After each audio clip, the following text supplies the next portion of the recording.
On vous propose en fait de regarder le teaser, c'est-à-dire un court résumé du documentaire dans lequel Cécile Tony raconte en fait son expérience.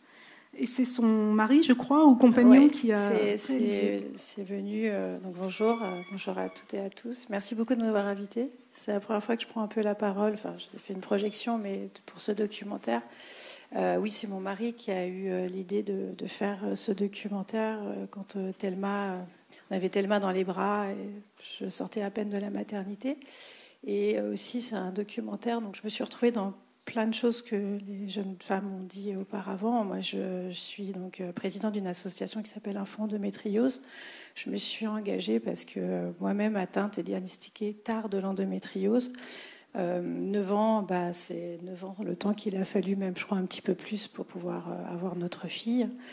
Et du coup, ce documentaire m'a fait... Il a été nécessaire pour prolonger l'engagement que j'avais fait avec l'endométriose, de faire connaître la maladie. Et on voulait... Notre fille est née d'un don d'ovocytes en France, ce que raconte le documentaire. Mais le documentaire retrace aussi notre histoire d'amour, parce qu'il faut être solide pour vivre tout ça. Raconte ce désir d'enfant qui a été puissant en moi, et je pense que si je ne l'avais pas réalisé, je ne serais pas la femme que je suis aujourd'hui, parce que c'était vraiment quelque chose qui était très ancré en moi. Et de sensibiliser aussi et d'informer, je trouve, tout ce parcours, ces échecs, la PMA, tout ce qu'on anesthésie, parce que moi je me suis rendu compte que j'ai anesthésié énormément de choses. Et ça a un peu été une thérapie pour moi de pouvoir le mettre en image et de pouvoir le raconter, même si c'est très intime et que je ne suis pas quelqu'un spécialement qui aime dévaler sa vie dans l'intimité, je suis plus derrière. Et c'est pour notre fille aussi, parce qu'elle devait connaître son histoire. C'est aussi son histoire et que c'est très important. Et de montrer aussi au couple, donner un petit message d'espoir, parce que Thelma, c'est un miracle, et qu'on n'avait pas lâché en fait. Et ça, c'était hyper... J'ai beaucoup d'émotions encore, je suis désolée. Je crois être soignée, mais je pense, comme je disais, c'est toujours... ça te laisse indélébile, je pense, tout ça. Donc voilà. Donc je vous encourage, il est en 10 pour les personnes qui veulent le voir. Il était diffusé sur LCP. Il y a dans le cadre de débat doc. Donc derrière, il y a aussi un débat autour de l'infertilité. Voilà, et vous pouvez le trouver sur YouTube, sur la chaîne replay de LCP. Voilà. On va regarder un court extrait et puis on enchaîne sur notre tableau. Vous savez parfaitement la liaison.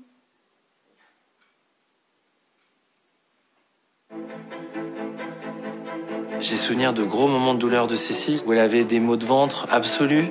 Ça t'attaque, quoi. C'est comme des coups de poing, c'est des tiraillements où je m'accroupis carrément, quoi. J'ai ce truc physique où je... Moi, les règles, c'est vraiment la semaine de l'enfer. Il y a les coups de poignard dans le ventre, puis dans le bas-ventre, comme si tes ovaires étaient tellement inflammés. C'est du feu. Qui connaît l'endométriose ? Waouh ! Waouh ! Je sentais au fond de moi qu'il y avait un truc qui clochait. Et avec le temps, ça s'est révélé.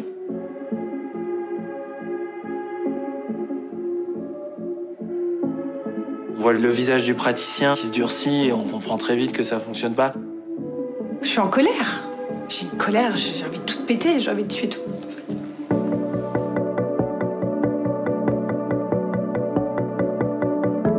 fait. Ce qui est dur, c'est de voir les autres qui ont d'autres problématiques, d'école, d'enfants, qu'on a envie de connaître aussi. Tous ces traitements, ces échecs, ça change aussi une femme, quoi. Je disais à Cécile, le plus important, c'est nous deux. Et il ne faut pas qu'on se sépare à cause de ça.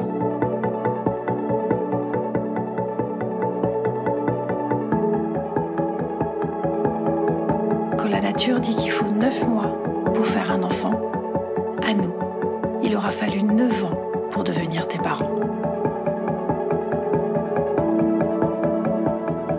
Alors, on a choisi justement d'appeler cette table ronde « Devenir parent avec le don de gamètes ».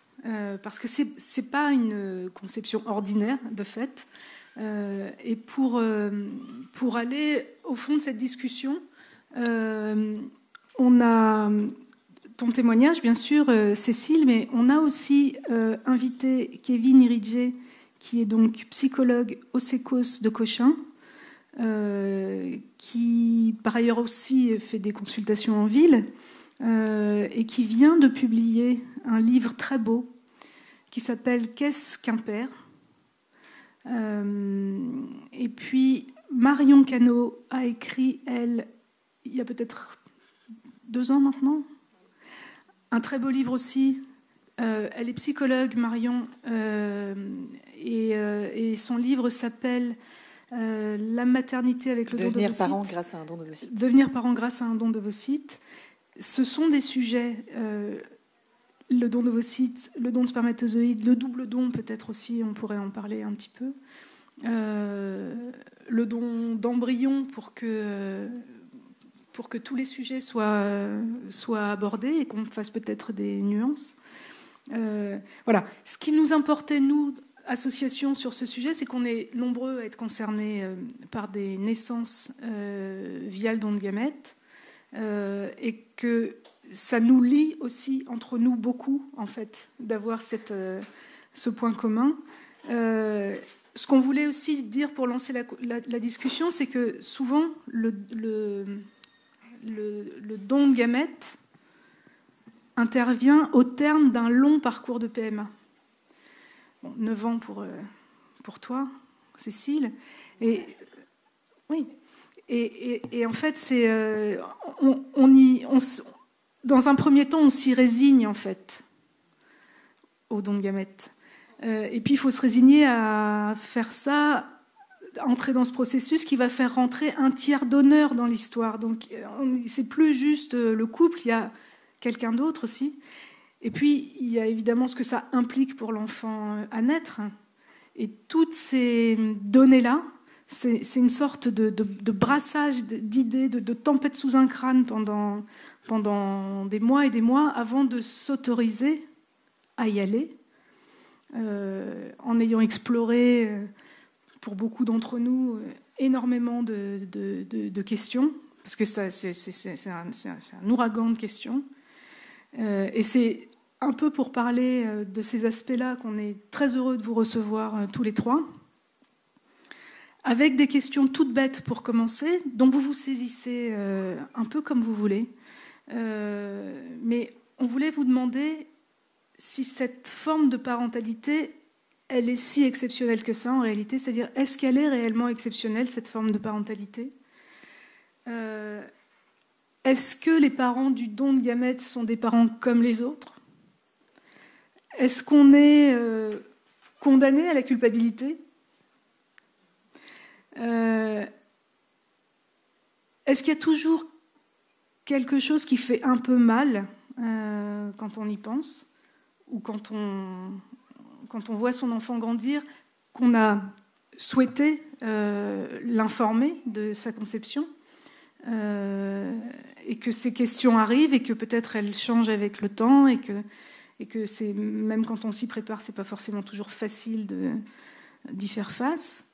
Et puis il y a des questions qui parcourent aussi beaucoup l'association autour de à quel moment en parler aux enfants, comment, mais surtout à quel moment, c'est-à-dire est-ce qu'il y a un âge de l'enfant auquel c'est un âge repère ou pas, voilà. Dans un premier temps, Marion, j'aimerais que vous nous disiez laquelle de ces questions vous... Alors, bon, peut-être... bon, déjà, je suis très contente d'être ici aujourd'hui. Merci pour votre invitation. Et puis, vous dire un mot de la place à laquelle je parle. Effectivement, je suis psychologue clinicienne, également maître de conférence à l'université en psychologie clinique dans le champ de la périnatalité. Et je m'intéresse à la clinique du don d'ovocytes depuis maintenant, je calculais, 18 ans. J'étais jeune psychologue. Et à vrai dire, le point de départ de mes réflexions sur ce sujet sont partis d'un travail universitaire, donc d'un doctorat. Et quand on m'a proposé de m'intéresser à ce sujet, je ne connaissais pas du tout le don d'ovocytes. Donc c'était assez singulier pour moi parce que j'ai dû, bien sûr, j'ai lu sur ce qui était écrit sur le sujet. À l'époque, pas grand-chose, voire même dans les premiers écrits que je lisais que la grossesse permettait un peu magiquement à la femme de se sentir mère et effacer la blessure de l'infertilité du don d'ovocytes, ce qui fait que je me suis dit, au final, je vais rencontrer ces femmes, je vais rien apprendre. Enfin, je vais rien apprendre. C'est-à-dire que, oui, il y a, en quelque sorte, circuler, il n'y a rien à voir. Bon. Et effectivement, c'est un peu tout le contraire que j'ai pu observer. Et donc moi, j'ai rencontré des couples pendant la grossesse et après la naissance de l'enfant. Et puis, au fil des années, j'ai travaillé aussi en maternité, j'ai travaillé en pédopsychiatrie. Et j'ai eu l'occasion, dans d'autres cadres, de rencontrer donc, des personnes qui avaient eu recours à un don d'ovocytes. Et vous parliez de la question du livre aussi, je vais vous dire un mot. Donc, j'ai écrit un livre qui s'intitule « Devenir parent grâce à un don d'ovocytes » parce que, pour plusieurs raisons. La première, je constatais que c'était important de sensibiliser les professionnels justement aux questionnements et aux doutes qui traversent les personnes concernées, qui avaient une forme de méconnaissance de tous ces questionnements, ce qui faisait que parfois, quand les couples en faisaient part, les couples ou les femmes, les professionnels pouvaient dire « mais non, mais ne vous inquiétez pas, la grossesse, c'est ce qui importe et tout ira bien ». Donc les personnes restaient avec ces questionnements. Et moi, lorsque je l'ai rencontré pendant la grossesse, eh bien, tout ce qui n'avait pas été traité restait un petit peu comme ça, en suspens. Donc ça me paraissait important de pouvoir témoigner, de rendre compte de ce que les femmes et les hommes concernés par le don d'ovocytes avaient pu m'apprendre de cette clinique pour justement que les personnes concernées puissent s'en saisir et puis ensuite effectivement en faire, on parle là de la singularité aussi de l'histoire de chacun. Et puis aussi l'autre intérêt pour moi c'était justement par conséquent aussi que les femmes se rendent compte que toutes les questions qui les traversaient n'était pas parce qu'elles avaient un problème ou qu'elles n'arrivaient pas à se débrouiller mieux, enfin, aussi bien que les autres, mais parce qu'en fait, effectivement, le don d'ovocytes ce n'est pas anodin. Donc, pour essayer un peu, c'est un petit peu difficile de répondre à toutes vos questions succinctement, mais est-ce que c'est extraordinaire ? En fait, le don d'ovocytes, quand même, introduit une dissociation qui est inédite dans l'histoire de l'humanité. Enfin, c'est-à-dire que s'il n'y avait pas la technique, cette dissociation-là, elle ne pourrait pas exister, contrairement au don de spermatozoïdes, où on n'a pas eu besoin de la médecine pour trouver des solutions. Voilà. Donc, si c'est inédit dans l'histoire de l'humanité, c'est normal que les personnes qui y recourent aient un premier mouvement, vous l'avez dit, n'acceptent pas tout de suite cette proposition. Et donc, c'est important, là, c'est notre rôle à nous de psychologues et puis de soignants au sens large, de les aider à réfléchir en fonction de la singularité de leur histoire. Qu'est-ce que ça veut dire de recourir à une donneuse ? Qu'est-ce que ça veut dire de ne pas avoir de lien avec son enfant, lien génétique ? Et puis aussi la question du couple. Et les pères, les hommes, sont aussi concernés par ces questions-là. Parce que ce n'est pas parce qu'ils ne transmettent pas... Enfin, je fais un lapsus. Ce n'est pas parce qu'ils transmettent leur filiation génétique ou ils ne seraient pas directement touchés par l'infertilité qu'ils sont épargnés par toutes les questions autour de la donneuse et à cette part d'inconnu qui sera transmise à l'enfant. Donc je vais laisser un peu... En fait, il y a quand même plusieurs... je pense aussi, avant de répondre à la question de l'information à l'enfant, il faut aussi un peu développer... en fait, déjà, qu'est-ce que ça fait aux parents ? Parce que c'est ça qui va aider les parents à en parler. Et donc... effectivement, on fait plein de recommandations. Alors ça, je pense que c'est important aussi. C'est-à-dire qu'en fait, on fait des recommandations. Mais ensuite, c'est important que ça ne soit pas une obligation. Parce que parfois, les parents se disent il faut absolument que je le dise, mais j'y arrive pas. Et donc, il y a quelque chose qui coince de ce côté-là. Et que, en fait, il faut déjà aussi les accompagner en amont. Et plus tôt on les accompagne, plus ils seront... En tout cas, c'est important aussi qu'ils sachent que c'est normal en fait d'être traversé par l'envie des fois de ne pas le dire et d'avoir envie de faire comme si. Et puis en fait, je pense qu'il faut même déjà réfléchir à, ça va être un peu provocateur ce que je veux dire, mais est-ce qu'il faut vraiment le dire ?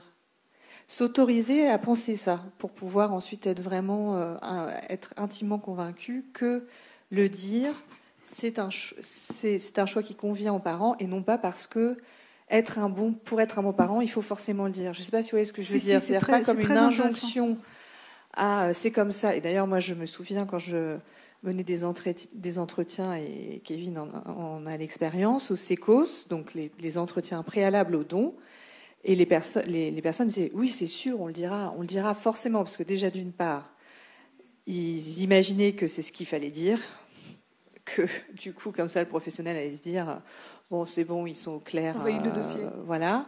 Alors que les professionnels ne demandent pas forcément. Enfin, voilà, il peut y avoir un décalage entre ce que les couples imaginent ou les personnes imaginent que le professionnel attend.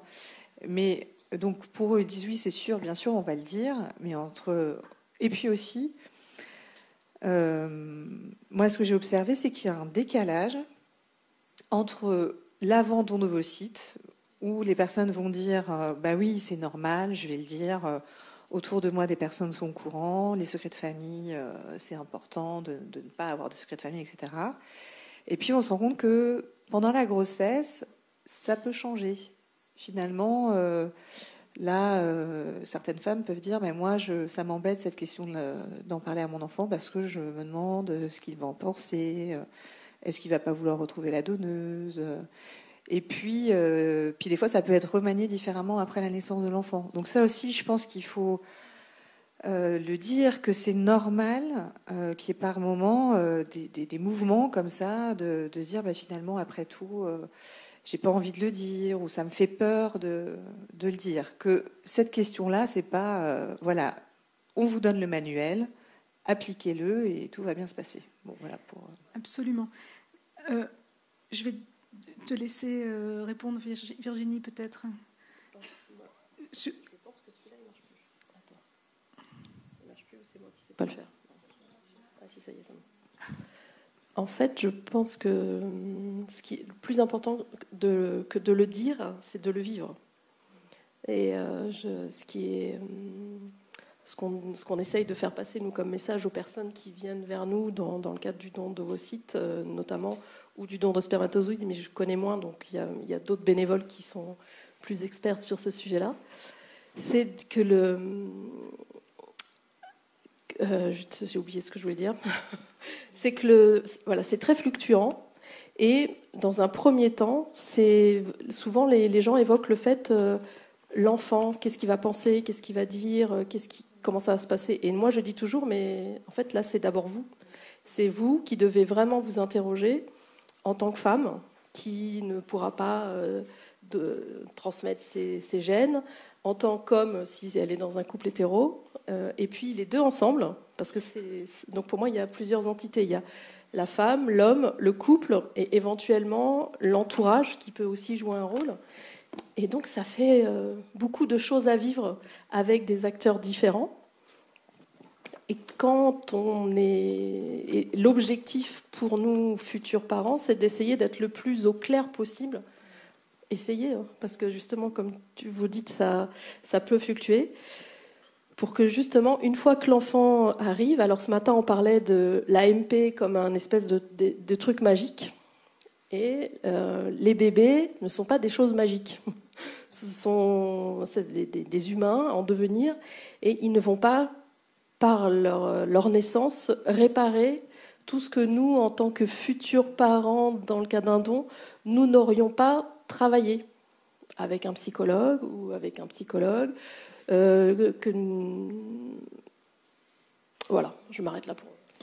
Est-ce que je peux juste rebondir en fait, parce que vous posez la question du don d'ovocytes, la question du rôle de la grossesse. Moi, j'ai beaucoup appris avec cette clinique-là, parce que ça m'a permis de mieux comprendre de façon générale la façon dont les couples, les personnes se préparent à devenir parents et tous les enjeux autour de la parentalité.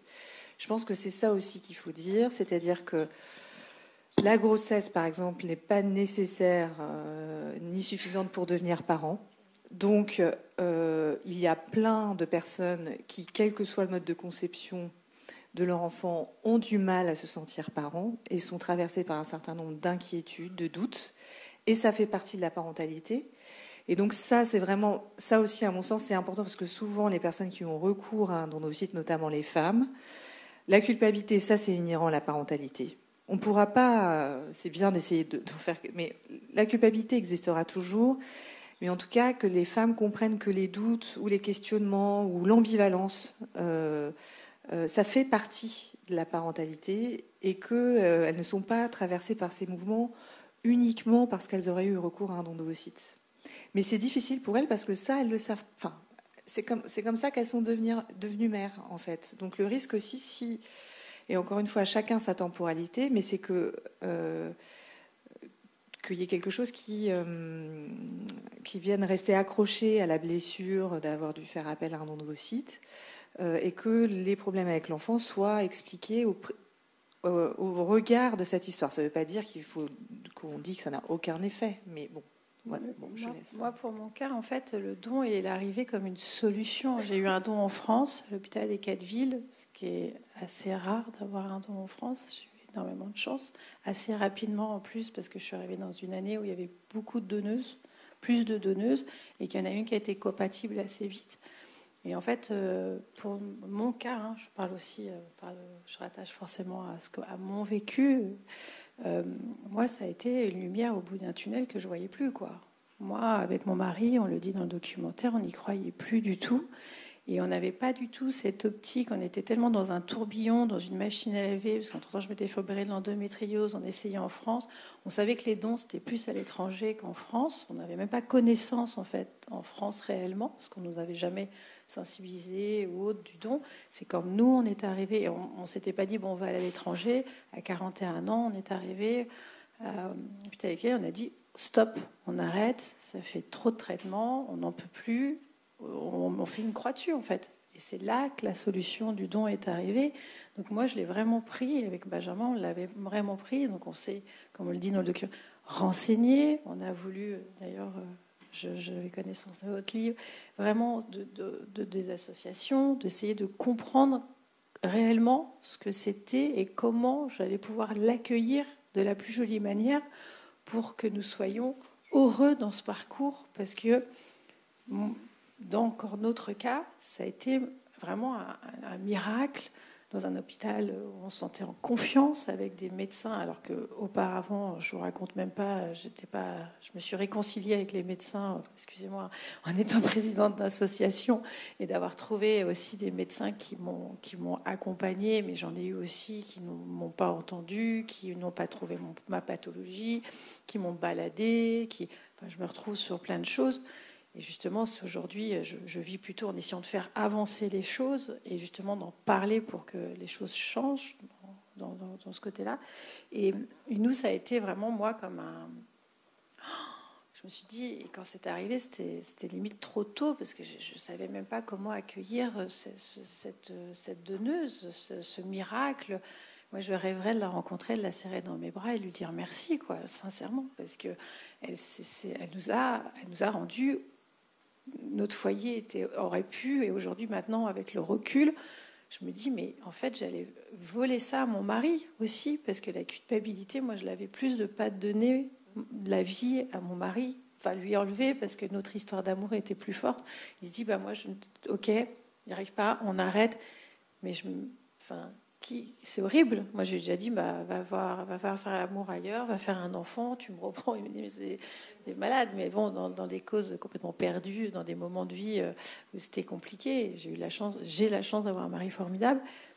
Mais c'est vrai que j'aurais pris ça aussi. Enfin, et ce don, pour nous, en tout cas, a été... moi, quand je vois une psy que vous connaissez, Rachel, et en fait, moi, ça a été plus pas le fait que je sois la mère ou le don. C'est plus, justement, c'est ce que j'avais anesthésié pendant toutes ces années, et me dire, en fait, avec des si, alors, si j'avais pu congeler, si on avait vu tout mon endométriose, comment serait-elle ma nanana. Et quand je suis arrivée, la première chose que j'ai dit, on m'a volé mon infertilité. Et Rachel, ma psy, m'a dit, mais non, vous êtes tombée enceinte, enfin, vous n'êtes pas infertile. Enfin, vous voyez, tu vois, elle a reconduit le truc en me faisant comprendre, en fait, je suis mère, j'ai ma place d'être mère, et c'est juste été une solution révolutionnaire, parce que pour moi, je pense qu'au contraire, je le mets plus comme quelque chose que Thelma, c'est limite, tu as de la chance d'être née de don d'ovocytes aujourd'hui, tu es aussi le futur, parce que je pense que dans des années, comme je l'ai dit tout à l'heure, beaucoup de gens se dédient. Et non, moi, je pense aujourd'hui aussi, c'est un autre travail, parce qu'on sait que souvent le don d'ovocytes arrive tard, et que peut-être il y a peut-être un manque aussi d'informations sur la fertilité de la femme et la maturité d'ovocytes, et que je trouve que c'est un peu triste, qu'il faut qu'on arrive à des fins de parcours pour avoir cette solution qui pourrait peut-être arriver moins d'acharnement. C'est encore peut-être un autre débat, mais en tout cas... C'est un débat qu'on a abordé ce matin. Ah bah voilà. Sur la prévention, sur l'éducation, la j'aurais adoré sensibilisation. avoir un peu plus, parce qu'il y a beaucoup de temps perdu, alors que voilà, en tout cas pour notre cas, ça a été pas de la culpabilité du tout, et au contraire, encore plus de joie. Kevin, est-ce qu'on peut justement parler de la culpabilité ? Alors, en vous entendant, je m'étais dit, qu'est-ce qui crée cette culpabilité ? Et je me demande si ce n'est pas l'idéal parental. Et c'est pour ça que la question du don d'ovocytes et du don de gamètes en général touche à la question de l'idéal parental, qu'on voit très bien lorsqu'il est question de dire à l'enfant, il ne faut pas que je fasse mal, il ne faut pas que je dise quelque chose de mal. Il pourrait me le reprocher. Et je crois que on n'avait pas prévu de devenir parent comme ça. On a renoncé déjà à un premier idéal qui était celui que la vie amoureuse nous permette très naturellement de devenir parents. Et c'est cette pression de l'idéal qui, à mon avis, est très centrale. Et j'entends qu'il y a 18 ans, il n'y avait pas d'information. Mais moi, j'ai l'impression aujourd'hui, quand j'écoute les patients, qu'il y a parfois une surinformation aussi.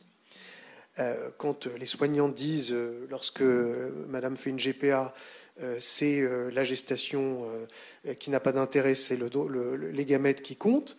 Vice-versa, on va tenir un discours complètement inverse pour une patiente qui va avoir un don d'ovocytes. Et puis encore quelque chose d'autre. Bon. Et on a des discours contradictoires en maternité qui valorisent tantôt la gestation, tantôt le don d'ovocytes, tantôt les gènes, tantôt la parentalité sociale. Et je constate, moi, quand je reçois des patients et des patientes, qu'ils ne savent plus. S'ajoutent à cela des médias très excités par ces questions-là, qui font des articles, comme il y en a eu récemment, notamment dans Le Monde, où il est question de toute la recherche des origines pour les enfants. Et c'est un sensationnalisme qui ne convient pas, je crois, à la complexité des parcours. C'est une boîte à fantasmes. Exactement. Et qui va revenir encore abîmer, écorner ou altérer la question de l'idéal. Je ne fais pas bien. Et en rencontrant des patients, je me suis demandé quand même ce qu'il y avait derrière. Il est vrai que, comme le disait Marion, la question aussi concerne toutes les parentalités, c'est qu'on veut tous bien faire vis-à-vis de nos enfants. On veut tous être de bons parents. De plus en plus, exactement. Parce que depuis, disons, 20 ans, les bébés sont considérés comme ayant un potentiel inné que les parents devraient révéler. Et qui ne sont plus juste une matière malléable, un nourrisson. Et je crois qu'il y a une conscience de l'enfant qui a beaucoup changé et qui fait qu'on est passé d'une injonction au secret, il y a 30 ans, disons, à une injonction à la transparence. Et j'entends des patientes qui me disent, je le cite, que des soignantes leur ont dit qu'à la naissance de l'enfant, à 1 ou 10 minutes après la naissance de l'enfant, il fallait lui dire. Donc, il fallait lui dire, et si c'est pas à 10 minutes, c'est à 1 heure, mais surtout, dépêchez-vous, madame, n'attendez pas 3 jours, quoi, parce que sinon, il va le sentir, il va le savoir, etc. Et là, c'est très intéressant, parce que c'est quand même le dévoiement et l'incompréhension de ce que c'est qu'un secret. Voilà, on ne comprend plus du tout ce que ça veut dire un secret de famille, les effets délétères du secret. C'est absolument faux, c'est-à-dire qu'il faut le dire quand même, il faut rétablir un certain nombre de faits. Dire à un enfant à 1 heure après l'accouchement qu'il est né par don de gamètes, ça n'a aucun sens. Ça n'a aucun sens. Alors si les parents souhaitent le dire, qu'ils le disent, mais il n'y a pas de dogme. On ne peut pas établir un dogme comme ça. Et en fait, ça nous renvoie quand même à une chose qui, je crois, est partagée par tous les parents, qu'ils aient un don de gamètes ou pas, c'est que être parent, c'est un déséquilibre permanent. On ne sait jamais si on fait bien.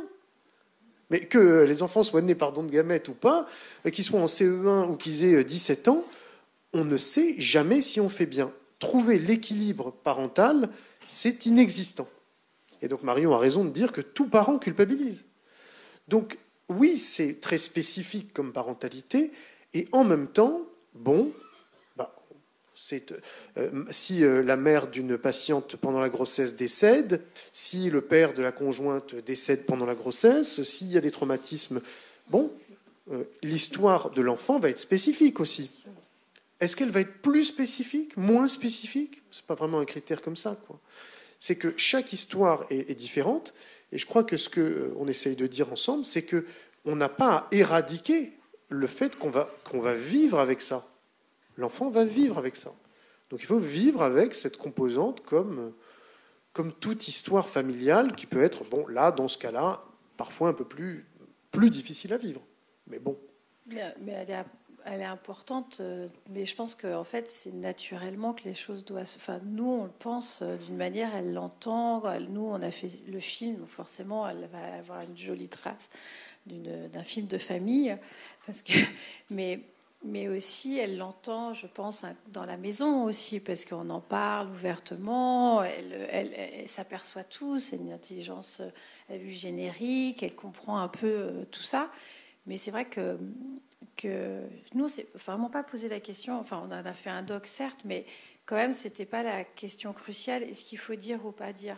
Ça nous paraissait évident, vu que c'était son histoire, qu'à un moment, on devrait forcément lui raconter, d'une manière ou d'une autre, son histoire et l'histoire de ses parents, comment et pour la. Mais je pense qu'il y a des enfants aussi, même pas spécialement d'ovocytes ou de gamètes, pardon, juste de FIV, de parcours de fécondation in vitro, et que les parents leur en parlent en disant, voilà, il y a les bébés sous la couette, moi j'appelle ça les bébés sous la couette très facilement, et puis des bébés qui sont conçus avec des parcours un peu plus compliqués, mais je sais pas. Virginie. Ce qui est important à avoir à l'esprit, c'est que c'est une histoire au long cours qui commence avec 2 acteurs ou une actrice, si on est sur une femme seule qui veut recourir à un don, ou un couple qui veut recourir à un don. Donc là, on a deux premiers acteurs qui ont leur vécu, leur histoire, leurs fantasmes, leurs espoirs, leurs imaginations. Et puis après, il y a un autre acteur qui va arriver, ça va être le donneur ou la donneuse, ou le couple donneur si on est sur un double don ou un don d'embryon. Et dans un autre temps, donc il y a différents acteurs et différents temps, et sur un long cours, un enfant qui va pouvoir arriver, ou plusieurs enfants qui vont pouvoir arriver.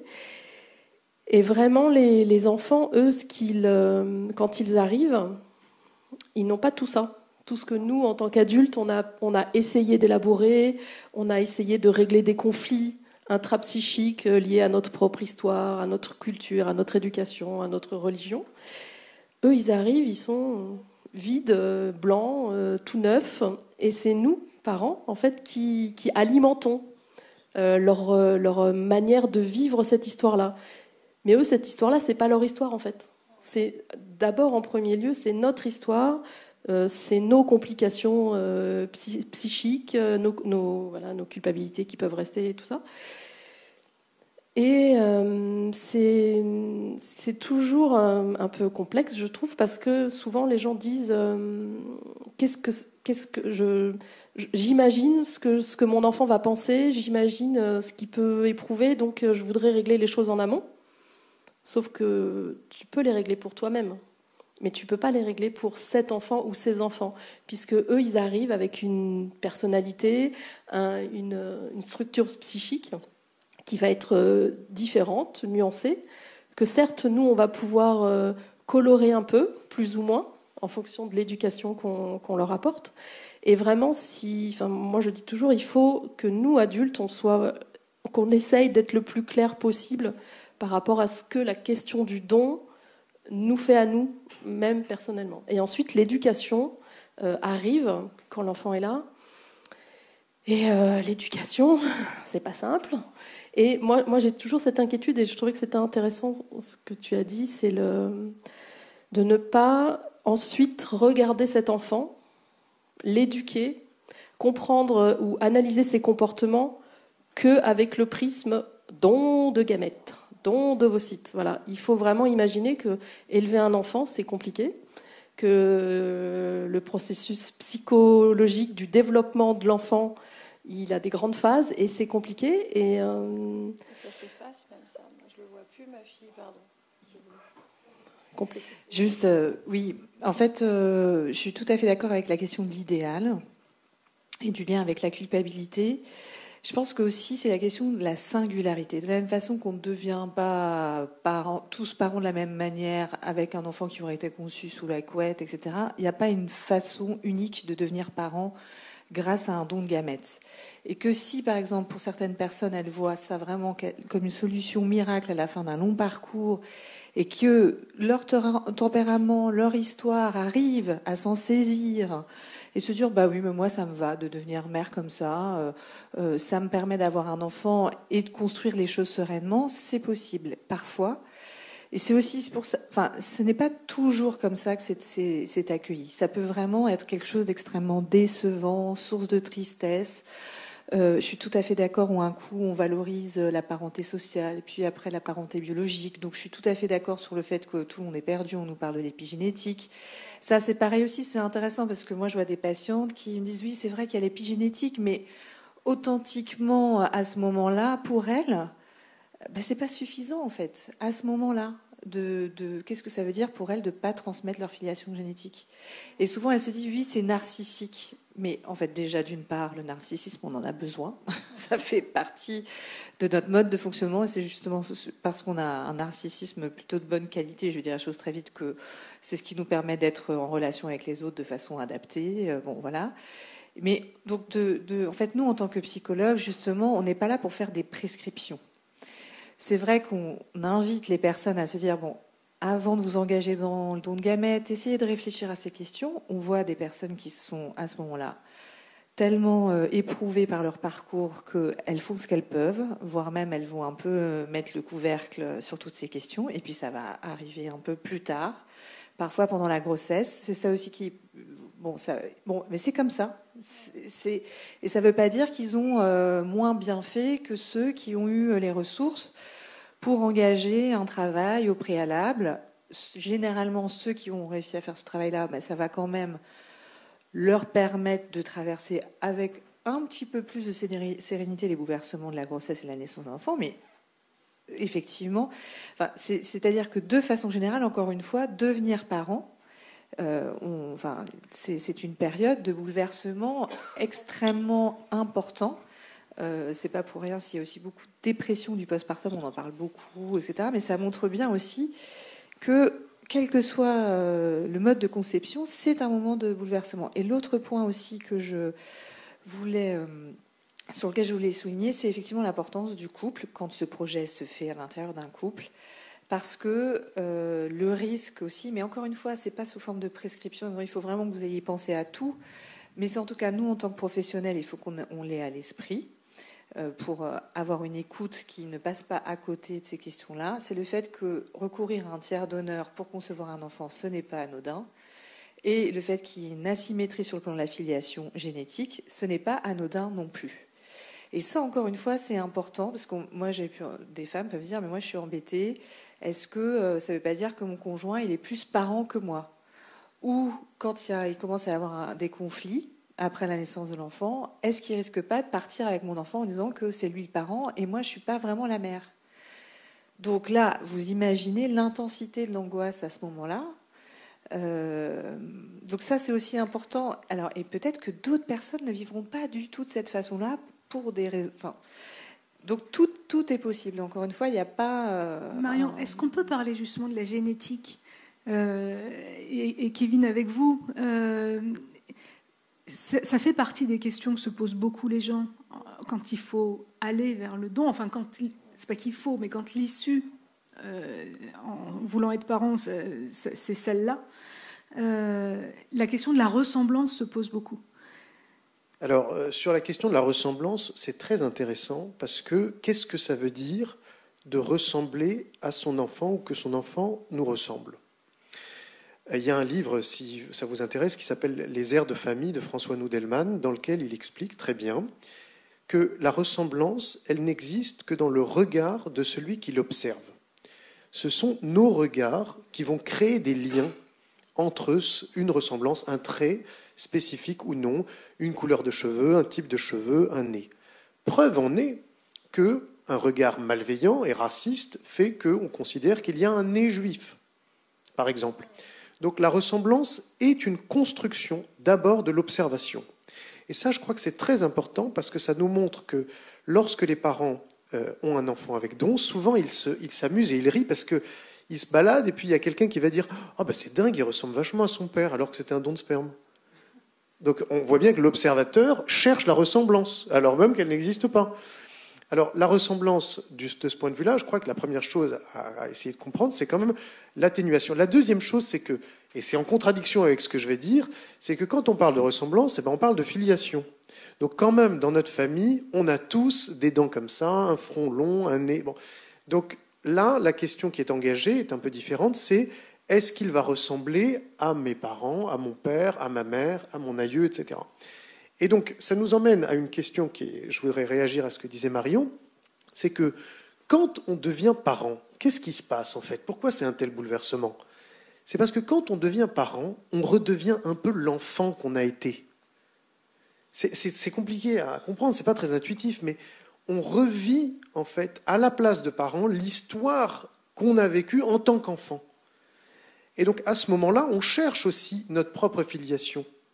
On est en recherche, on est en train de reconstruire, de revivre, de réparer pour certains, ou de revivre le traumatisme pour d'autres, de sa propre enfance. Et c'est pour ça que les parentalités avec don sont uniques et chacun a son histoire. Certaines peuvent être très heureuses et structurantes, d'autres très déstructurantes, parce que ça dépendra de l'histoire familiale et intime de la personne. Sur la ressemblance, j'ai eu des petits, quand même, tout n'est pas été non petits roses. Quand notre fille est née, c'est vrai qu'elle ressemblait beaucoup, beaucoup à son papa. Et il y a deux choses. Quand on a eu la proposition d'un don, j'ai dit la première chose, elle n'aura pas les yeux bleus de ma mère, qui n'est plus là aujourd'hui. Et ça, c'est un truc qui me... Voilà. Aujourd'hui, elle a les yeux bleus de ma mère. Et la deuxième chose, tout le monde disait qu'est-ce qu'elle ressemble. Et je me rappelle, on était samedi matin, tous les jours à notre marché, et la dame elle dit mais elle ressemble complètement. T'étais où toi? C'est pas toi. Et ça m'avait profondément, j'étais en post-mortem, écroulée. Et là, il y a ces questions qui sont remontées. Je dis, là, vraiment, cette histoire de don, elle est vraiment présente. Parce qu'en fait, je suis pas là, quoi. Apparemment, tout le monde... Et en fait, c'est vrai que ça fait mal. Et puis, plus le temps passe, plus elle nous ressemble à tous les deux. Alors moi, j'ai deux sujets, mais c'est un petit peu à côté. Mais je trouvais qu'on en a déjà parlé ensemble, Marie-Joëlle, et tu avais fait un super article sur ça, sur le métissage que le don de gamètes introduit dans la société. Alors, c'est un métissage un peu souterrain. Utérin, peut-être. Oui, mais parce que finalement, les gamètes masculines, elles circulent en dehors du couple depuis des millénaires. Et là, les gamètes féminines... Vous êtes le seul homme ici présent, donc... Alors que les gamètes féminines, c'est tout récent. Et ça casse un peu les codes. Ça casse les codes, ça casse la norme, la norme du couple. Et ça, moi, je trouve que c'est quelque chose de très positif dont il faudrait qu'on parle plus pour introduire un peu plus d'humanité entre tous les humains de cette terre.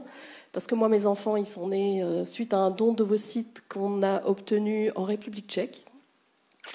Et voilà, tu te souviens de cet article que tu avais fait sur les enfants de l'Europe ?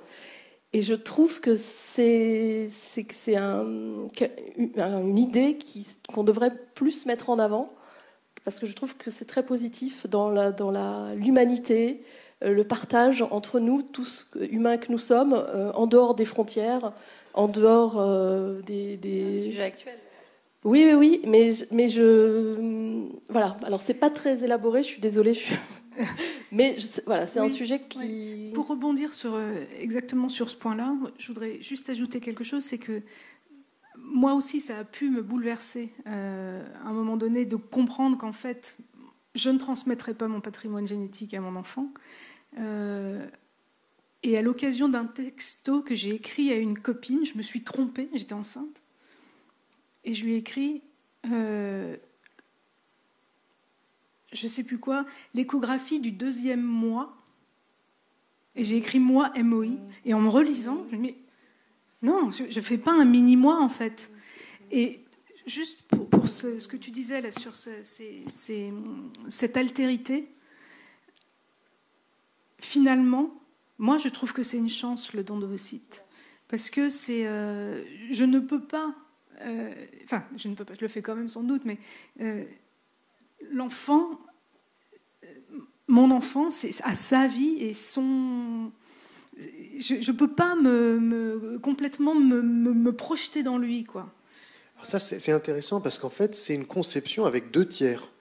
Il y a le tiers d'honneur et puis il y a l'enfant. C'est un deuxième tiers. Enfin, c'est même plus qu'un tiers. C'est-à-dire qu'il y a tout de suite l'altérité de l'enfant aussi qui est en jeu. Et quand on rencontre les parents au sécos, c'est très frappant parce que moi, je leur pose la question, je leur dis, mais comment vous allez dire à votre enfant? Et quand je leur demande ça, j'ai l'impression d'être l'enfant en face des parents. Et tout à coup, de faire exister cet enfant imaginaire et qui vont devoir rendre compte. Et là, tout à coup, alors parfois c'est trop prématuré parce qu'ils ne sont pas encore en PMA, mais qu'ils intègrent à ce moment-là qu'en fait, le problème ne se résume pas à eux deux. On aime bien dire qu'on a fait un enfant à 3. Et puis aussi, je pense que Virginie l'a dit, c'est qu'il y a quelque chose qu'on ne contrôle pas, c'est l'enfant. C'est comment cet enfant va être bébé, comment il va être enfant, comment il va être adolescent, quand il va envoyer balader ses parents en disant de toute façon, j'aurais préféré avoir d'autres parents que vous. Bon, eh bien là, cette question-là, elle va entrer en résonance de façon différente selon là où on en est. Peut-être qu'à ce moment-là, oulala, ça va créer du bouleversement, le parcours va ressurgir avec émotion, mais ça ne veut pas dire que... Enfin voilà, je pense que ça aussi, c'est-à-dire que c'est normal que par moment, par étape, ça revienne. Mais c'est vrai qu'il y a une donnée inconnue, c'est l'enfant, c'est comment il va être en tant qu'enfant, comment c'est à 3 effectivement. Il y a la question du tiers d'honneur, et c'est aussi encore une fois, je trouve que le don de gamètes, ça vient questionner des choses qui sont présentes pour tous les parents, sauf que cette histoire de tiers extérieur, de filiation génétique qui est transmise ou non, ça vient nous questionner sur qu'est-ce qui fait qu'on est parents finalement, qu'est-ce qui fait que parents et enfants se reconnaissent mutuellement, qu'est-ce qui fait que par moment ça ne fonctionne pas, donc en fait toutes ces questions-là, elles sont au cœur de ça. Oui. Alors j'aimerais qu'on demande à la salle s'il y a des questions dès maintenant. Attends, juste une chose, puis je te laisse la parole, mais je suis en même temps en train de l'oublier. Bon, vas-y. Donc juste, ce que je voulais dire, c'est que deux choses un peu opposées, mais qui sont complémentaires. En Angleterre, il y a une chercheuse qui s'appelle Suzanne Colombock, qui travaille depuis des années et des années sur des naissances avec don. Et l'année dernière, ou en 2022, elle a publié une étude sur les familles, et je crois que c'était que don d'ovocytes, mais il faudrait revérifier, parce que c'était l'année dernière, et voilà, et sur l'information aux enfants, et comment les mères, avec les enfants qui grandissent, et donc là, ils ont un recul avec des enfants qui ont 7 ans, des enfants qui ont 17 ans, et puis des enfants qui ont 20 ans, comment les relations intrafamiliales s'organisent dans le cas d'un don d'ovocytes, au regard d'une information qui a été faite à un enfant. Alors, je vous invite à aller lire ces études-là. Et mon autre sujet, c'est quand même difficile, même si on a beaucoup travaillé, même si on est hyper à l'aise, ce qui, moi, je pensais être mon cas, de le dire à un moment donné, c'est-à-dire de faire sortir les mots de la bouche, pas au moment de la naissance, parce que pour moi, ça n'a aucun sens. Et il faut vraiment que ça ait du sens pour que ça soit efficace pour soi-même en tant qu'adulte et pour l'enfant. Et puis ça ne dédouane pas de l'avoir dit à la naissance. Oui, si, mais on se dit, ça y est, hop, je l'ai dégagé. Mais ça liquide le problème et ce n'est pas le sujet. Et je trouve que de s'entraîner à dire les mots, on a des outils pour ça, et notamment les livres pour enfants. Et moi, je dis les livres pour enfants qui sont spécifiques aux dons de gamètes. Il y en a plusieurs, et il y en a un qui vient de sortir. Il est sur la table là-haut, spécifique aux dons d'ovocytes. Finalement, ils sont surtout utiles aux parents. Les enfants, eux, ils adorent toutes les histoires de la Terre. Mais vraiment, il faut avoir ça à l'esprit, c'est que c'est quelque chose qui sort de l'ordinaire, et on peut avoir élaboré très, très pointu avec des psys et tout ça, mais finalement, quand on se retrouve devant l'enfant et qu'il faut dire « et voilà, nanana, le don », et ben finalement, c'est pas aussi simple que ça, mais on peut y arriver. Alors, ce qui peut aider, c'est de se demander, quand je parle à un enfant, en tant qu'adulte, qu'est-ce que je lui fais ? Qu'est-ce que l'enfant comprend de ce que l'adulte dit ? C'est une question quand même assez importante, enfin ça peut nous être utile tous les jours, hein, mais qu'est-ce que l'enfant pige de ce que je dis ? Est-ce que ce sont mes mots ? Bon, pas sûr. Alors c'est quoi ? Bon.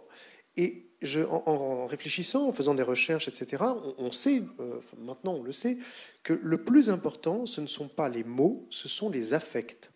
Si vous le dites d'une façon dramatique, même si vos mots sont rassurants, vous allez faire une utilisation foireuse des mots. Voilà. Alors que si les affects sont apaisés, si c'est un moment qui est vécu comme agréable, si c'est dit sur un ton, parce que l'enfant n'entend pas, en tout cas le petit enfant, entend la prosodie, les affects, les sons, les sensorialités. Alors, et pour l'adolescent, la deuxième chose quand même, c'est qu'il n'est pas question de dire « voilà, on a fait ceci et cela avec papa » et puis de lever tous les refoulements et de dévoiler l'intimité sexuelle du couple. Il n'est pas question de ça, c'est-à-dire on n'est pas obligé de dire ça. Et les enfants ne posent pas des questions comme ça. Mais je crois que pour le petit enfant, pour la première façon de le dire, c'est vraiment un confort affectif. C'est d'ailleurs pour ça que c'est absurde de le dire quand on vient d'accoucher. Je suis pas sûr. Enfin, j'ai jamais accouché, mais j'imagine qu'on n'est pas. Oui. Non, mais en tous les cas, nous, c'est au sein de l'association collective BAM, c'est une posture que l'on a. Et moi, je n'ai de cesse de dire ce que vous venez de dire avec vos mots d'experts, c'est que les enfants, on leur fait croire au Père Noël, on leur fait croire à la petite souris, on leur fait croire qu'on peut décrocher la lune.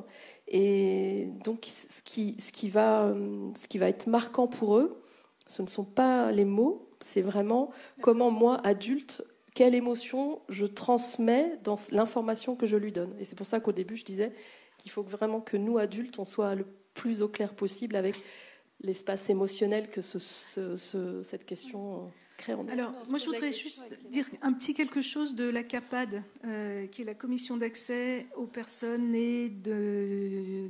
J'ai toujours du mal avec cet acronyme qui n'en finit pas, quoi. En gros, c'est une commission mise en place par la dernière loi de bioéthique et qui est placée sous la tutelle du ministère de la Santé, auquel peuvent s'adresser les gens qui sont nés de dons de gamètes dans l'idée d'être mis en contact avec leur donneur ou leur donneuse. Les donneuses étant, de fait, les demandes concernant le don d'ovocytes étant moins nombreuses aujourd'hui, puisque ces gens nés de dons d'ovocytes sont plus jeunes que ceux nés de dons de spermatozoïdes, parce que le don de spermatozoïdes est plus ancien, tout simplement. Il se trouve que l'association siège au sein de cette commission. Elle est membre de cette commission comme l'association des parents gays et lesbiens et Maman Solo. Et l'association est surtout portée par des requêtes d'enfants devenus adultes nés de dons de spermatozoïdes. Et c'est vrai que ce discours, en fait, qui a été assez offensif du côté des enfants, là on est entre parents, mais ce discours porté par les enfants nés du don de gamètes a pu être assez secouant. Et je ne sais pas l'état du débat actuel, je ne sais pas si les gens qui se disent on va peut-être aller vers la parentalité avec le don de gamètes, je ne sais pas ce qu'ils entendent en fait en ce moment. Mais quand nous, on était concernés par y aller ou pas, ça résonnait très fort parce que les adultes nés du don de gamètes n'avaient pas encore obtenu l'accès aux origines, du coup militaient de manière très offensive, avec des opérations un peu coup de poing, un peu à cagasse, quoi. Oui, et c'était secouant et assez culpabilisant pour nous. Et c'est pour ça sans doute qu'une génération de parents devenus parents avec le don de gamètes traîne une forme de culpabilité qui vient de ce combat-là, parce qu'on parle quand même d'une parentalité qui est récente.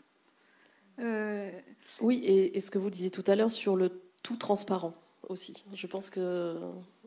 Il y a la transparence, mais il y a aussi, je parle sous le contrôle de Marion, mais grandir est un acte agressif. Grandir est un acte agressif. Donc, qu'un enfant dise à son parent, à son père, après une conception avec don, « t'es pas mon père », ça s'inscrit complètement dans un développement aussi de l'enfant et de l'adolescent qui consiste à agresser son père, à le désidéaliser, à s'inventer d'autres figures. Marion parlait de roman familial. Et qu'est-ce qu'il faut faire à ce moment-là? Parce que la question, c'est, là, ça implique quand même que l'adulte ne réagisse pas par une agressivité à l'agressivité de l'enfant. C'est-à-dire qu'il soit capable de prendre de la hauteur et de tenir. De tenir. Écoute, je suis ton père, tu vas dans ta chambre. Bon, c'est une position paternelle, et puis, mais de pouvoir l'incarner justement par des sons, par des affects, plus que par des rationalisations. Mais si, attends, je t'assure, c'est pas ça le sujet. C'est-à-dire que c'est une posture, et on ne discute pas à ce moment-là avec un adolescent agressif. Donc, ce que vous dites est vrai, mais je pense qu'aujourd'hui, on est terrorisé par l'agressivité des enfants vis-à-vis des parents. Et d'ailleurs des parents vis-à-vis de leurs enfants, parce que ça existe aussi. Enfin, bon, on peut aussi les trouver insupportables. Et à ce moment-là, on se dit, oui, mais cette agressivité naturelle, qui devrait être bien tempérée, inhibe. Je vais rien dire, je suis terrorisé, mon Dieu, il va venir m'attaquer là où ça fait mal, etc. Est-ce qu'il y a des questions dans la salle? Juste, ouais. Et puis vraiment, je laisse la parole parce qu'il y a une personne qui l'a même... Vous parlez de la question de l'anonymat du don. Il me semble quand même que c'est bien, justement, quand on va en France, on reçoit un don de gamètes dans les conditions telles qu'elles sont établies en France. Quand on va à l'étranger, on peut aller dans des pays où il y a des diversités autour de la question de l'anonymat. Et il me semble que c'est important d'essayer d'y réfléchir pour justement, le jour où l'enfant va dire t'aurais peut-être pu, etc. Et bien que il y a des parents qui disent oui, c'est vrai, j'avais pas réfléchi. Voilà, donc ça aussi, c'est un des points de réflexion. Oui, et ça fait partie des positions que défend BAMF depuis sa création, qui est plutôt c'est ce que disait Virginie, d'être au clair en fait, avec le choix qu'on a fait et de l'assumer. Après, moi, j'avais lu une étude en Suède, apparemment, avec la loi où justement les enfants issus de dons pourraient avoir accès. Quand on leur dit, en général, il y a très peu d'enfants qui ont envie d'aller chercher, justement, quand il n'y a plus l'anonymat, et que tu es clair avec le sujet dans ta famille. C'est une étude un peu plus ancienne, et je pense que les choses changent vite aussi. Ouais. Bon, voilà, mais... Et je suis sûre que dans 10-15 ans, il y aura... Encore autre chose. Oui, bonjour, merci pour vos témoignages. Moi, j'avais une question. Vous parlez beaucoup justement sur le fait d'être au clair quand on a recours aux dons d'ovocytes. Je trouve ça difficile d'être au clair tant qu'on ne l'a pas fait en vérité, parce qu'on a tellement de questionnements en amont, de peur de la réaction future de l'enfant. Est-ce qu'il va nous reconnaître en tant que parent? Est-ce qu'il ne va pas nous le reprocher si on choisit un don anonyme, etc. C'est difficile, je trouve, d'anticiper la façon dont on va réagir en tant que parent et dont l'enfant va réagir. Et donc, du coup, comment on s'y retrouve au milieu de tout ça? Typiquement, moi, je suis en plein dedans.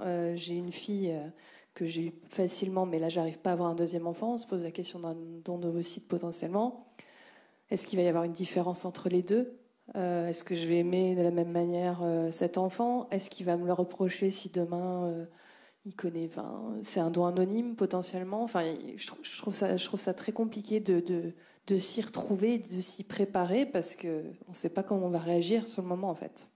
Mais je suis d'accord avec vous, on ne peut pas être tout le temps au clair.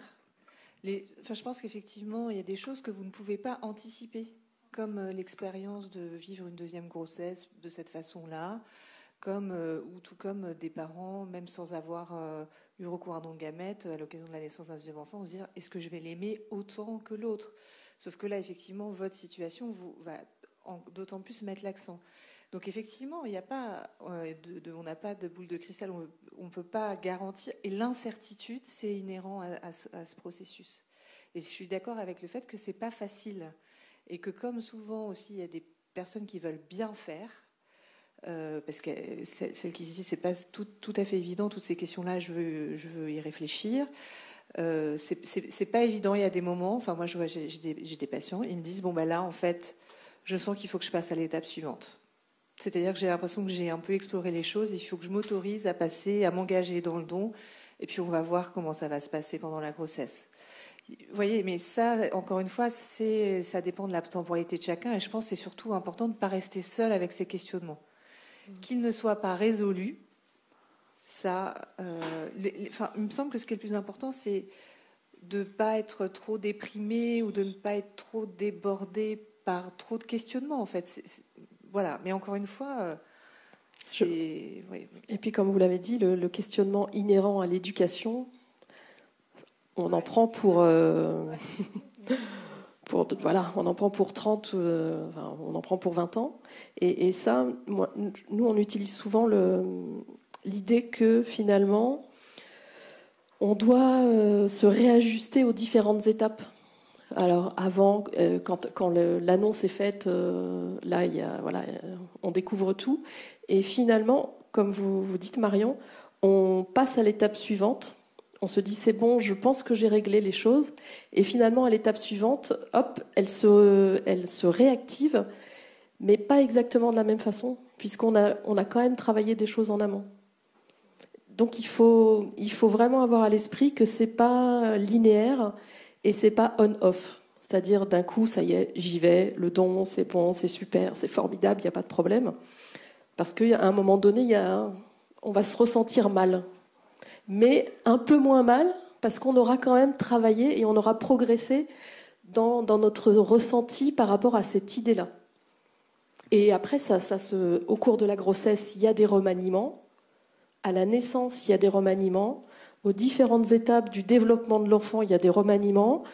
Quand votre enfant se roule par terre en hurlant dans le magasin, il y a des remaniements. Mais voilà, mais c'est la vie en fait.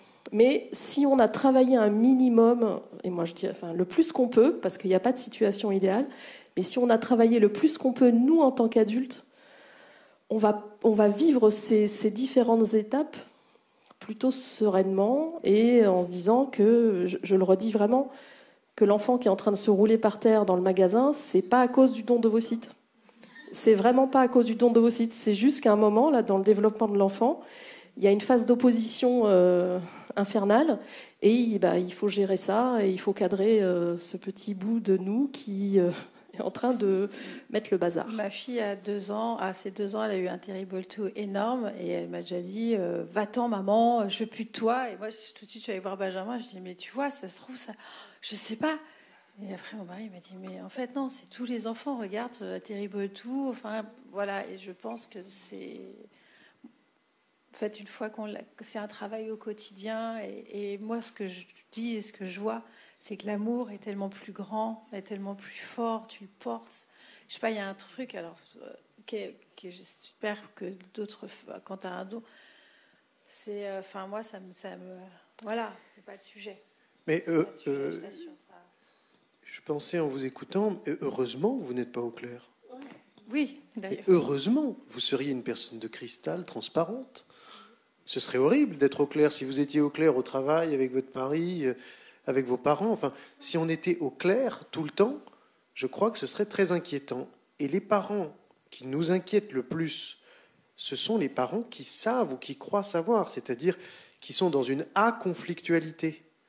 Comme d'ailleurs les enfants modèles sont plus inquiétants, plus préoccupants que les enfants un peu agités.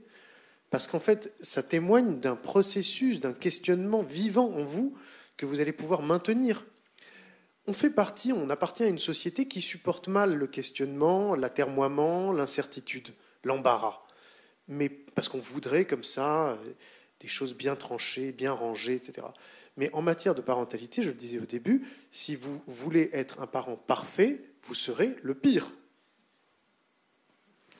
Mon mari a voulu faire ce documentaire justement pour dire si un jour Thelma dit maman, c'était pas ma mère, parce qu'on allait lui raconter, lui montrer par tout ce qu'on était vécu. Et aujourd'hui, 3 ans plus tard, je rejoins totalement Virginie. Chaque année, il y a des choses qui se construisent, qui se mettent en place, et tu passes à d'autres étapes. Et aussi, moi, sincèrement, je me suis fait accompagner, honnêtement.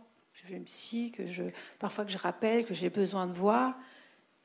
Parce que je me pose des questions et j'ai besoin qu'elle m'accompagne dessus. Et elle le dit très clairement, comme vous le dites, c'est sain. Et c'est vrai qu'on a beaucoup entendu dans le cadre des débats de bioéthique le discours des adultes nés d'un don, mais à une autre époque, dans un autre contexte où effectivement la consigne, c'était ne dites rien, ça passera comme une lettre à la poste. C'est l'injonction au secret, pour le coup. Ouais. Alors, pas forcément au secret, parce qu'il y avait des enfants qui étaient informés, mais qui étaient dans une forme d'allégeance, de conflit de loyauté avec le parent. C'est-à-dire, ils le savaient, mais il ne fallait pas l'ébruiter à l'extérieur. Ce qui reste du secret. Oui, mais d'une autre forme, je trouve. Et il faut quand même avoir à l'esprit que certains de ces adultes-là à qui on a annoncé à 16 ans, à 20 ans, à 35 ans, voire à 40 ans, que papa n'était pas papa, il faut quand même imaginer l'effondrement psychique que ça a créé chez ces gens-là et la perte totale de confiance en toute l'histoire de ma vie et de ces parents qui ont constitué une famille sur un mensonge. Et ça, évidemment qu'ils étaient en colère. Donc c'est vrai qu'au début, on s'est fait beaucoup agresser et qu'après, on a travaillé, on s'est dit, on comprend. Mais les enfants d'aujourd'hui, en tous les cas ceux qu'on connaît autour de nous, parce qu'on essaye d'accompagner les gens à tout ce processus, comme vous faites aussi, ils grandissent, ils naissent, ils grandissent, ils sont conçus, ils naissent et ils grandissent dans un contexte différent, dans un contexte où ils vivent. Ils vivent avec nous cette naissance via le don, par un film. Nous, on conseille souvent aux parents de faire des livres, leurs propres livres. Des livres photos. Voilà, qui va être le support pour les parents de faire sortir les mots de leur bouche à destination de leurs enfants. Et alors, c'est un exemple, mais ma fille qui a 12 ans, là, elle s'est présentée aux élections des délégués de sa classe. Et donc, il faut faire la présentation.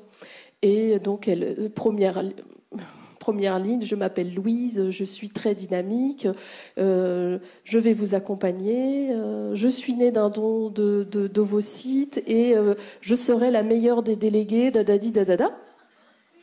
Voilà. C'est aussi simple que ça de le vivre, en fait. Mais en plus, nos enfants vont évoluer dans une société où il y a de plus en plus d'enfants nés de dons d'ovocytes, en fait. Et que de fait d'en parler, en fait, moi je vois Thelma, on a une de mes amies don d'ovocytes, on lui avait dit qu'on ne pourrait jamais avoir d'enfants, retour de couche, enceinte, deuxième retour de couche, enceinte. Donc elle a eu 3 enfants en 3 ans, et dont Ava, don d'ovocytes, est née 1 mois, donc copine, ensemble. Une autre amie qui est de double don, un autre couple que j'ai accompagné qui ne voulait pas de faire le don, Andrea, est née hier et elle a 46 ans, elle a réussi parce qu'elle a vu notre parcours et du coup elle a pu comprendre et voilà, en fait c'est aussi je ne sais pas si je me trompe, mais ce que tu disais, c'est que la société aussi elle a changé et que justement on est en train de déconstruire des choses et que ce n'est peut-être pas évident pour tout le monde, pour qu'ils vivent aussi les femmes, mais de plus en plus d'enfants qui sont nés dans les... Je voudrais, Kevin, peut-être parler de quelque chose avec vous. Ça nous éloigne un petit peu du don de gamètes, mais c'est connecté quand même parce que c'est de la parentalité. Dans le don de gamètes, on doit, le parent qui ne peut pas transmettre, utiliser ses propres gamètes, doit en fait renoncer à la transmission de son patrimoine génétique.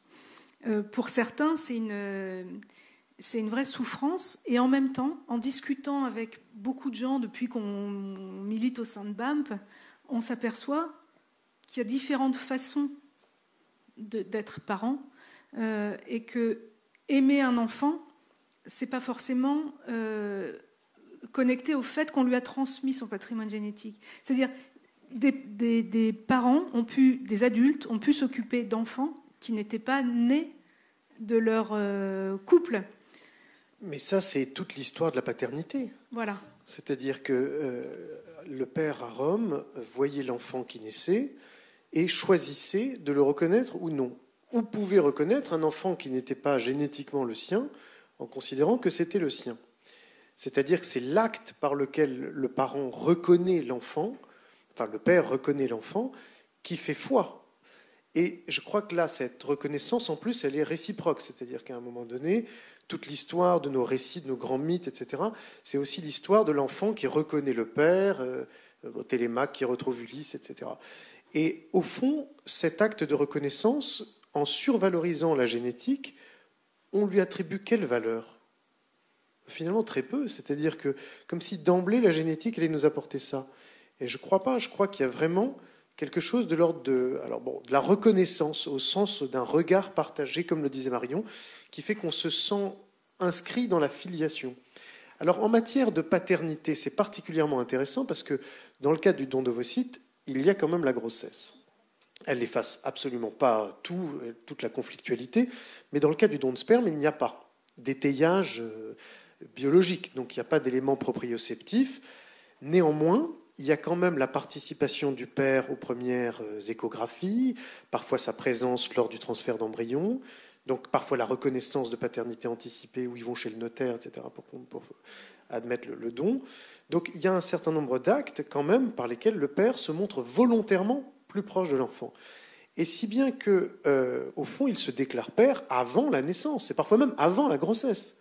Et ça, c'est le grand changement en matière de paternité, c'est-à-dire que lorsque dans les années 70 et 60, disons, le père naissait avec l'enfant, aujourd'hui, on peut dire vraiment que le père précède l'enfant.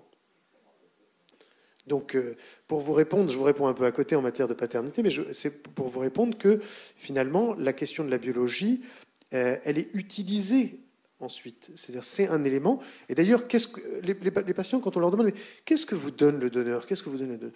Ah ben, il nous donne un enfant, il nous donne un rêve, etc.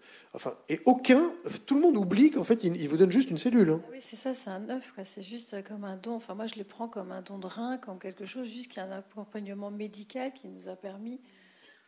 Ensuite, tout le reste, ce sont les constructions psychiques des parents, leurs fantasmes, etc., qui viennent. Mais personne ne vous dit que la donneuse est gentille ou que le donneur est gentil et qu'il aide sa voisine à sortir les poubelles. Ça, bon. Moi, je voulais juste ajouter aussi que dans certaines situations, il y a des personnes qui peuvent dire qu'ils sont contents de ne pas transmettre leur filiation génétique. Ouais, que, en tout cas, bon, ils se débrouillent comme ils peuvent avec cette situation-là. Ils disent, finalement, moi, ça me rassure. Alors, c'est un petit peu illusoire, hein, mais du coup, je me dis que je ne reproduirai pas la relation que j'ai eue avec ma mère. Bon, ce qui n'empêchera pas du tout. Vous voyez, mais c'est pour dire aussi que voilà, chacun aussi essaye de se débrouiller avec ça. Aussi, ce qui est intéressant des personnes qui ont justement pu être élevées par des beaux-parents ou qui ont eu dans leur histoire ou qui ont connu des personnes adoptées, vont par exemple se dire, mais en fait, moi, je sais qu'on peut être parent autrement. Donc ça, encore une fois, ça va venir toucher la singularité de l'histoire de chacun et comment il chemine avec ces questions-là. Mais c'est vrai que pour rebondir par rapport à votre remarque tout à l'heure, je suis d'accord avec le fait que c'est pas évident parce que ça engage pas que l'individu, ça engage la famille, et puis vous avez déjà aussi un enfant, donc il y a toutes ces questions-là qui se posent, encore une fois, avec les incertitudes. Mais voilà, chacun essaye aussi en fonction de son histoire. Donc des fois, parfois, certaines personnes disent « après, moi, ça me soulage ». Alors le temps passe, enfin, l'heure tourne. Est-ce qu'il y a des questions ? Est-ce que vous avez abordé la question de l'âge par rapport au don ? D'un point de vue légal, en France en tout cas, une femme peut recevoir bénéficier d'un transfert d'embryon lié à un don jusqu'à 45 ans, ou elle peut bénéficier d'une insémination avec donneur jusqu'à 45 ans. Pardon, tu peux recevoir un don jusqu'à 43 ans. En France, 45. 45, c'est quel mois ? 43 ans. Moi, je mets les embryons, c'est la dernière. 43 ans, c'est la limite pour faire une ponction avec tes propres gamètes. Et ensuite, si tu as des gamètes congelées en dehors du don, ils peuvent être transférés jusqu'à 45 ans. Et dans le cadre du don, ça peut être jusqu'à 45 ans. C'est pas dans le cadre du don gamètes, mais c'est dans le cadre de prévenir l'enfant de son histoire dans le cas d'une FIV. Et c'est vrai que, après, c'est très personnel, mais nous, on a trouvé que d'en parler le plus tôt possible, de manière simple, justement, avec les livres, ça permettait de ne pas en faire un tabou, en fait, ou d'attendre avant de parler, et juste de lire simplement. Après, elle comprend ce qu'elle comprend, et on construit ça au fur et à mesure des années, mais voilà, bon, pas à l'accouchement, évidemment, mais... Là, tu parles pas du don de gamètes, tu parles de la FIV, oui, de la FIV c'est une histoire aussi qu'il faut partager, je pense. Enfin, après, c'est personnel, hein, enfin, voilà. Mais je trouve que d'en parler tôt, en fait, ça permet que ça ne devienne pas un sujet aussi et de continuer à construire dessus. Voilà. Je rejoins sur ce que tu disais sur la question de l'affect associé au mot. En fait, les enfants... Alors, encore une fois, c'est difficile parce que le risque, c'est qu'on soit tout le temps un peu dans une forme de prescription. de dire bon, l'important c'est que vous soyez à l'aise, c'est ça qui va importer pour l'enfant. Bon, si au moment où le parent parle de ça, il se met à pleurer, il peut en dire quelque chose de pourquoi il pleure. Bon, c'est vrai que dans l'idéal, et encore une fois on revient sur la question idéale, ça peut inquiéter l'enfant qui va se demander pourquoi le parent pleure, mais encore, si on arrive en tout cas tranquillement avec des supports, des histoires à raconter à l'enfant, pour lui, ça va être une façon comme une autre de faire des enfants. Et je vous rejoins sur le fait que dans quelques années, tous ces modes de conception vont être aussi, à mon avis, beaucoup plus connus, beaucoup banalisés, et que ça aidera l'enfant à se construire avec cette donnée-là. Merci à nos 3 invités. Ouais, passionnant débat.